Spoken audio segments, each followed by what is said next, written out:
नमस्ते welcome to our new vlog. So guys आज चाहिँ हामी डाटा कलेक्सनको लागि फेरि आज पनि हिँडिसक्यौँ। अनि आज चाहिँ हामी 2 ग्रुप छुटिसक्यौँ। हुन चाहिँ हाम्रो 3टा ग्रुप छ 8 जनाको।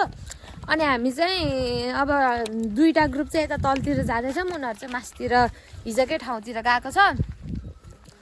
अनि हामी चाहिँ आज अब कति घर भ्याइन्छ चाहिँ थाहा छैन, तर हामीले चाहिँ आज चाहिँ 30 घर चाहिँ भ्याउने है भनेर चाहिँ हिँडेको छौँ। तर भ्याइन्न होला 30 घर, किनभने गर्मी पनि छ, अब भने बेला मान्छे नि भेटिन्न। अनि घर पनि अलिक टाढा टाढा हुन्छ, अब गाउँको घर त हो। सो गाइस त्यही भएर चाहिँ अनि अलिकता गाह्रो हुन्छ। अब 30 घर चाहिँ भ्याइन्न होला, अब भ्याएसम्म गर्ने हो, भ्याएन भने त त्यही हो। हाम्रो साथीहरू चाहिँ अगाडि हिँड्दैछन्,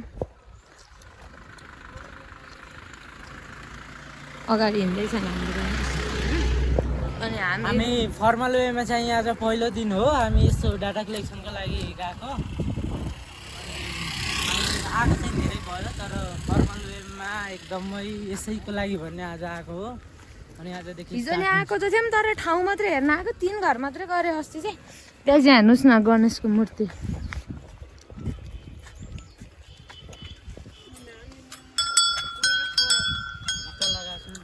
म चाहिँ भगवानप्रति एकदम आस्था गर्ने मान्छे हो। यहाँ यो चाहिँ हाम्रो ग्रुप हो, हामी 5 जना छौँ यहाँ चाहिँ। अनि 3 जना चाहिँ माथि गइसक्यो उता जङ्गल साइडपट्टि।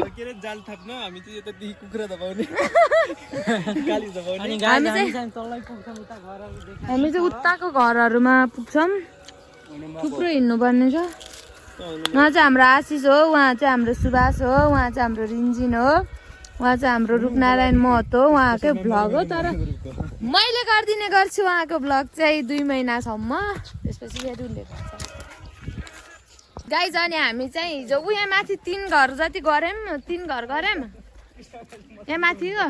हाम्रो साथीहरू चाहिँ तपाईँहरूले देख्नुहुन्न होला, तर माथि रोडमा पुगिसक्यो। अनि अस्ति चाहिँ हामीले यो 3 घर गरेको थियौँ, यो माथिवालाको 3 घर गऱ्यौँ।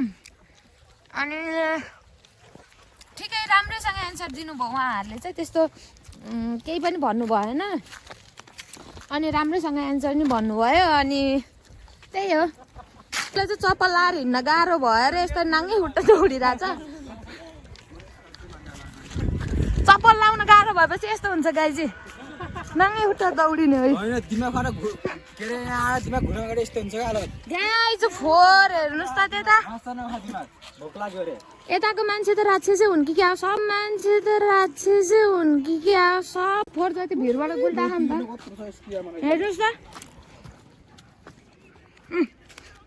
म चाहिँ यस्तो भिड यस्तो हिँड्दैछु, यहाँ फोहोर आमामा। अझ हामीले हजुरहरूले फोहोर के गर्नुहुन्छ, कुहिने फोहोर के गर्नुहुन्छ, कुहिने फोहोर के गर्नुहुन्छ, नकुहिने फोहोर के गर्नुहुन्छ भन्दा 3टैले कुहिने फोहोर त हामी के अरे मल बनाएर भारीतिर हाल्छौँ, अनि नकुहिने त हामी जलाइदिन्छौँ भनेको। यहाँ हेर्नुहोस् फोहोर जति यसरी फाले। झुटो त बोलेर एन्सर दिनु भएन है, साँचो साँचो बोलेर एन्सर दिनु।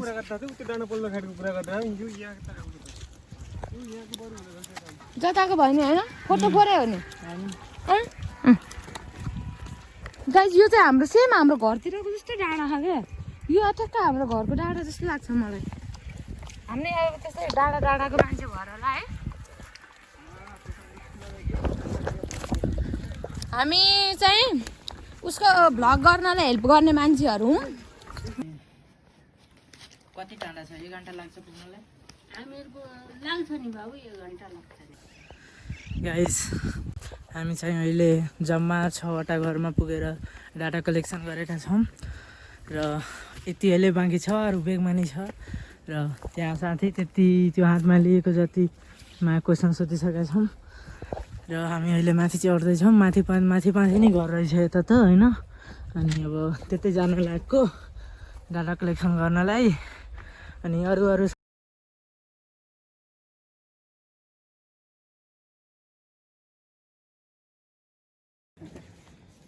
लक्ष्मी खड्का, तपाईँको उमेर कति होला? तपाईँ यो घरको घरमुले आफै? सो अहिले चाहिँ हामी 8-9वटा घर पुगिसकेका छौँ र डाटा कलेक्सन गरिसकेका छौँ र अझ पनि हाम्रो धेरै छ बाँकी। अनि अहिले पनि हिँडेका छौँ घर पुग्नलाई। तर अहिले भर्खर हामी एउटा घरमा गएको थियौँ अनि त्यता त एउटा कुकुर रहेछ, यति भोकेको त्यहाँ त अब हामी नजाने भयो। अब अरू घरमा जाँदैछौँ। त्यहाँ अगाडि यो हाम्रो साथी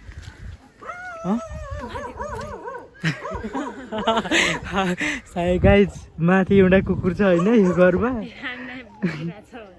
यो भोकिरहेको छ यार। यो यता त कुकुर नै धेरै हुने के, अनि कुकुर कस्तो फेरि एकदम भोकेको के भोकले अब यिनलाई देखेर होला एकदमै टुरिस्ट जस्तो देखिरहेको छिन् होइन। सो गाइज अहिले शान्त छ अनि अब हामी जान्छौँ घरमा। यो घरमा अनि खन्याएको भने यो हुँदैन, यो औषध खाँदैन भने अनि त्यहाँबाट मलाई के गर्यो थाहा छ? त्यहाँ हेल्पमा बोलाएर स्पष्टीकरण मागेर मलाई हेरी ल त्यतिसम्म गर्छ होइन। अब हामीले के भन्ने त्यो भन्नु त यस्तो छ नेपाल। ट्रेनिङ अब पर्याप्त नपुगेर होला होइन, ट्रेनिङ वेल ट्रेनिङ नपुगेर होला। अब स्वयंसेविकालाई ट्रेनिङ पहिला बोलायो, तपाईँले के गर्नुभएको मलाई चिन्नु भएको तपाईँले म को हो भन्ने भने मैले के अन्त केही खासपिस गरेँ। अन्त भोलिपल्ट त ल यति चाहिँ स्पष्ट तपाईँले कुन आधारमा चाहिँ यो भन्नुभएको भने अब मैले जानिनँ, फोटो खिचेर राख्नुपर्ने छ त्यो है। मैले त्यो चाहिँ दिमागमा आयो। कहाँ मान्छेलाई थाहा थियो कि अब त्यो पछि स्पष्टीकरणसम्म पुग्छ त्यो त अब यस्तो छ नेपाल। ल अरू यही हो गाइज। त्यो बोटमा फल लागेको छ होइन यो गाइज, यो बोटमा। तर के हो मलाई थाहा भएन, हाम्रोतिर तराईमा त गागल भन्छ, यतातिर खै के भन्छ कता। गाइज यता नि कुकुर छ, कुकुर तर यही भोक्दैन। गुड गाइज, आजको लागि हामीले डाटा कलेक्सन सिधै आयौँ र अहिले चाहिँ अब चाहिँ हामी जाँदैछौँ रुमतिर। हाम्रो अरू साथीहरू चाहिँ बसबाट अनि हामी चाहिँ हिँडेर यिनी रिङझिङ हामी हिँडै।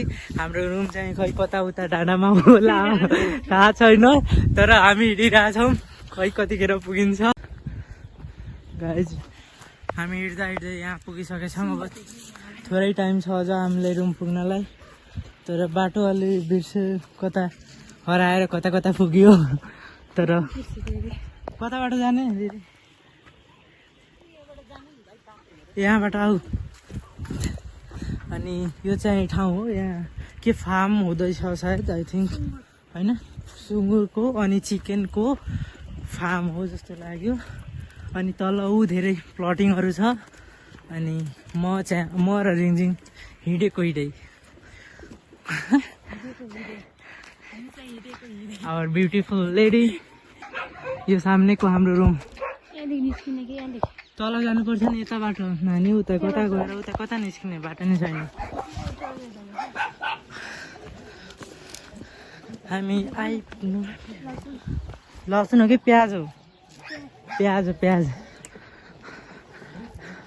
यता कोही लोकल मान्छेहरूले गरेका छन् धेरै खेतीहरू किसिमका।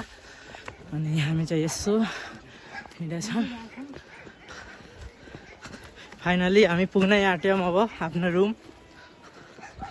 So it is quite entertaining and joyful as well. Hana guys? Yeah, हामी पुग्यौँ। Guys, हामी रुम पुग्यौँ। Finally we have arrived in our room. Bye.